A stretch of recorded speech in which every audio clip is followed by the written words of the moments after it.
U utorak, dan posvećen Svetom Jovanu Krstitelju, 17. po novom, a 4. oktobra po starom kalendaru, Pravoslavna crkva proslavlja Svetog Stefana i Svetu Jelenu Štiljanović.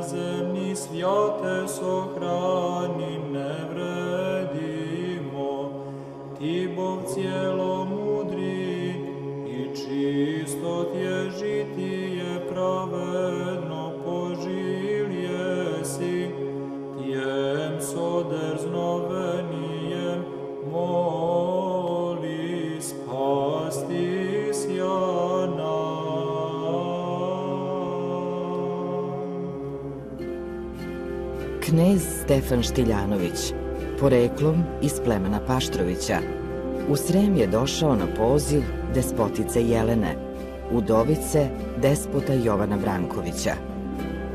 Tada dobija na upravu utvrđeno mesto Morović. Od austrijskog cara Ferdinanda dobija utvrđenja Miholjac, Glogovnicu, Novi Grad i Orahovicu. Kao istaknuti vitez i borac protiv Osmanlija, Stefan dobija na upravu i nove gradove i oblasti. Knez Stefan Štiljanović vladao je srpskim narodom na prostoru Srema i Slavonije u izuzetno teško doba, kada su Turci osvajali panonske prostore. Međutim, knez se uvek zalagao da siroti i mali budu sačuvani i nesebično ih je pomagao. Stefan se upokojio oko 1540. godine. Sahranjen je na brdu Đuntir, pored grada Šikloša. A onda, jedne noći, neposredno posle osvajanja Šikloša, Turci su zapazili neku neobičnu svetlost koja sija na brdu Đuntir. Misleći da se tu čuva blago, Turci su raskopali to mesto, ali umesto očekivanog blaga našli su netruležno telo Svetog Stefana. Ležao je u vlastelinskoj odeždi i iz njega se po celoj okolini širio ugodni miris. Svete mošti su od Turaka otkupili monasi manastira Šišatovac i odneli ih u svoj manastir.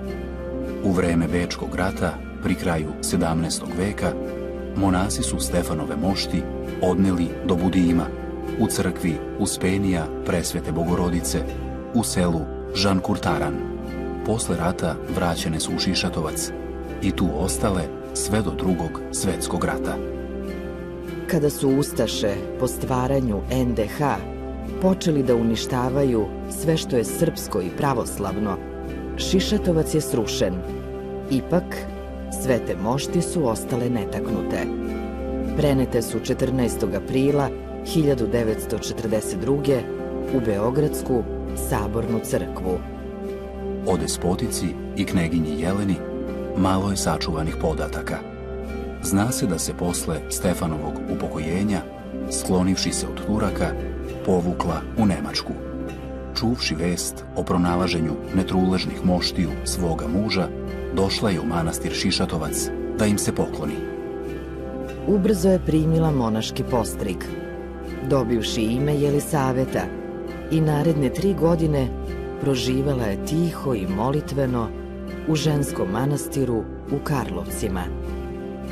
Po upokojenju, oko 1546. godine, njeno sveto telo je preneto u manastir Šišatovac i sahranjeno pored muža Svetog Stefana.